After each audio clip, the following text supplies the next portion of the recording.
ഞാൻ രാവിലെ അവിടെ നമ്മൾ വണ്ടി ലോക്കൽ അടിക്കുമ്പോൾ ഞാൻ പേപ്പർ വായിച്ചിരിക്കുമ്പോൾ ഈ വണ്ടി തൊട്ട് മുന്നിൽ കിടക്കുന്നുണ്ട്. അവൻ ഇങ്ങനെ സീറ്റിൽ കൈ വെച്ച് ഇങ്ങനെ കിടക്കുന്നുണ്ട്. അപ്പം ഞാൻ പുതിയ വണ്ടി ആയതുകൊണ്ട് അതിനോട് ഇതെല്ലാം ടയറും കാര്യങ്ങളൊക്കെ നോക്കി നിൽക്കുകയാണ്. എവിടുന്ന് ഒരു കോൾ വന്ന പോലെ പെട്ടെന്ന് വേണ്ടിയിട്ട് പോകുന്നു. അപ്പോൾ ഞാൻ പേപ്പർ വായിച്ചിരുന്നു. നമുക്ക് വണ്ടി എടുത്ത് പോയി. ജസ്റ്റ് 2 പെണ്ണുങ്ങൾ വന്ന് എൻ്റെ വണ്ടിയിൽ കയറി.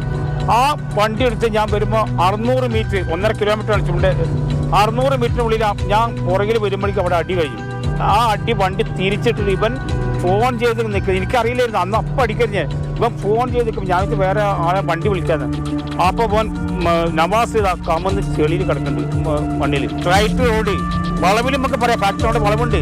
അവിടെ ആണെങ്കിൽ നമുക്ക് പറയാം വളവിൽ അടിച്ചു എന്ന് പറയാം. ഇത് ഡയറക്റ്റ് മനഃപൂർവ്വം പോയി ചെയ്ത കൊലപാതകമാണിത്. അപ്പോൾ കൊലപാതകമല്ലേ? ആക്സിഡന്റ് ആകുമ്പോൾ ഓടിപ്പോയി നമ്മൾ എടുക്കുമല്ലോ.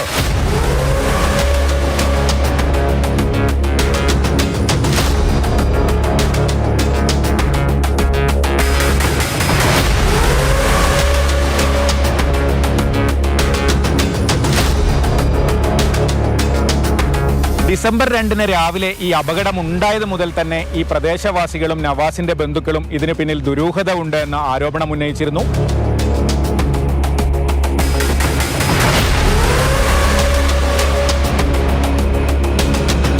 ഈ ആസൂത്രിതമായ വാഹനാപകടം ഈ എസ്റ്റേറ്റ് റോഡിൽ നടക്കുന്നത് ഏതാണ്ട് 8:25 കൂടിയാണ്. അതിന് 1 മണിക്കൂർ മുൻപ് 7:25 മുതൽ ഇവിടെ ആ ജീപ്പ്, താർ ജീപ്പ്, അപകടമുണ്ടാക്കിയ താർ ജീപ്പ് ഇവിടെ നിർത്തിയിട്ടിരുന്നു.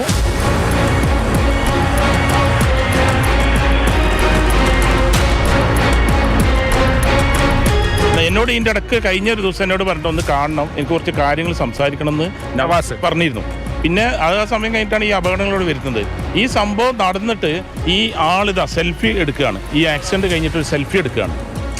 ഈ സെൽഫി ആക്സിഡന്റ് കഴിഞ്ഞിട്ടുള്ള ഫോട്ടോ ആണ്. ഇതാ വണ്ടീൻ്റെ ഫ്രണ്ട് ഇതാ അതേ കണ്ടീഷനിൽ ആ ഫോട്ടോ ഇത് എടുത്തിട്ടാണ് ഞാനിത് ചെയ്ത് എന്ന് ബോധിപ്പിക്കുന്ന ഒരു ഫോട്ടോ ആണ് ഇത്. ഈ തെളിവാണ്. സുമിൻ ഷാദ് പുലർച്ചെ മുതലോ അല്ലെങ്കിൽ 7:25 CCTVയിൽ തൊട്ടപ്പുറത്തെ ജംഗ്ഷനിൽ ജീപ്പ് ഇട്ട് ഉറങ്ങുന്നുണ്ട്. അവിടെ നിന്ന് ഇദ്ദേഹം ദൃക്സാക്ഷിയാണ് ആ ജീപ്പ് അവിടെ കിടക്കുന്നതിന്. അവിടെ നിന്ന് പെട്ടെന്ന് ജീപ്പ് എടുത്തു വരുന്നു. പുറകെ ഇദ്ദേഹം വണ്ടിയുമായി വരുന്നുണ്ട്. ഇദ്ദേഹം എത്തുമ്പോഴേക്ക് ഇടി കഴിഞ്ഞിരിക്കുന്നു.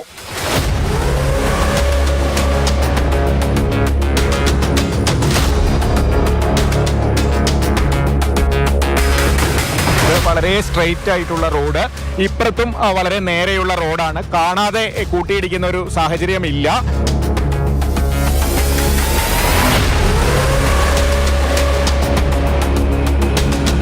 ഓട്ടോ വരുന്നു എന്നൊരു ഫോൺ കോൾ വന്നതിന് ശേഷം സുമിൻ ഷാദ് താർ ജീപ്പുമായി പെട്ടെന്ന് പള്ളിയുടെ അടുത്ത് നിന്ന് എടുത്ത് ഇങ്ങോട്ട് വന്നു. അങ്ങനെ വന്ന് ഈ സ്ഥലത്ത് നിന്നാണ് കൂട്ടിയിടിക്കുന്നത്. എനിക്ക് പിന്നിലുള്ള ഈ റോഡിൽ നിന്ന് ഇവിടെ 2 വാഹനങ്ങൾക്ക് സുഗമമായി, പ്രത്യേകിച്ച് ഒരു ഓട്ടോയും താർ ജീപ്പും സുഗമമായി കടന്നു പോകാൻ സ്ഥലമുണ്ട്. എത്ര വേഗതയിലാണെങ്കിലും അവിടെ വെച്ച് ഈ ഓട്ടോയുടെ ഡ്രൈവർ സീറ്റിന്റെ മധ്യഭാഗത്തായി ജീപ്പ് ഇടിക്കുന്നു. വലത്തോട്ട് തിരിച്ച് ജീപ്പ് ഇടിച്ച് മതിലിൽ നമുക്ക് അതിന്റെ കലയൊക്കെ കാണാം. ഇവിടേക്ക് ഓട്ടോ മറയുന്നു.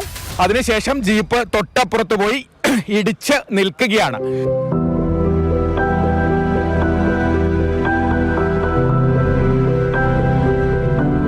അവന് ഈ നാട്ടുകാരുടെ പ്രിയപ്പെട്ട വ്യക്തിയാ നവാസ്. അതുപോലെ എൻ്റെ മകനും.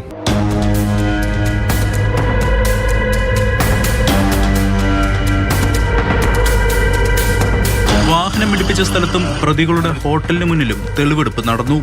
തെളിവെടുപ്പ് പ്രഹസനമെന്ന് നാട്ടുകാരും ബന്ധുക്കളും ആരോപിച്ചു. പോലീസ് തുടക്കത്തിൽ കൃത്യമായി ഇടപെട്ടിരുന്നുവെങ്കിൽ കൊലപാതകം ഉണ്ടാകില്ലായിരുന്നുവെന്നും നവാസിന്റെ ബന്ധു മാധ്യമങ്ങളോട് പറഞ്ഞു. പ്രമാദമായ കേസിൽ വരെ 4-5 ദിവസത്തിലൂടെ തെളിവെടുപ്പ് നടത്തുന്ന ഇത് ആരെ പേടിച്ചിട്ട് അവർ ഇവിടെ ഈ തെളിവെടുപ്പ് നടത്താൻ ഇത്ര വൈകിയത്? ഇവിടെ ജനങ്ങൾ എല്ലാ ജനങ്ങളും സംയമനത്തോടു കൂടി തന്നെ ഇവിടെ പ്രവർത്തിച്ചിട്ടില്ല. ഒരു പ്രശ്നം ഉണ്ടായില്ല. എല്ലാ പാർട്ടിക്കാരും എല്ലാ ജനങ്ങളും ഇതിന് ഒത്തൊരുമിച്ച് പ്രവർത്തിച്ചിട്ടുണ്ട്. എല്ലാവർക്കും നന്ദിയുണ്ട്. പക്ഷെ ഇതില് സുൽഫിക്കർ അവരെ ഇതിൽ ഇൻവോൾവ് ആണ്. അവനെ അറസ്റ്റ് ചെയ്താലും കേസ് മുന്നോട്ട് പോകില്ല.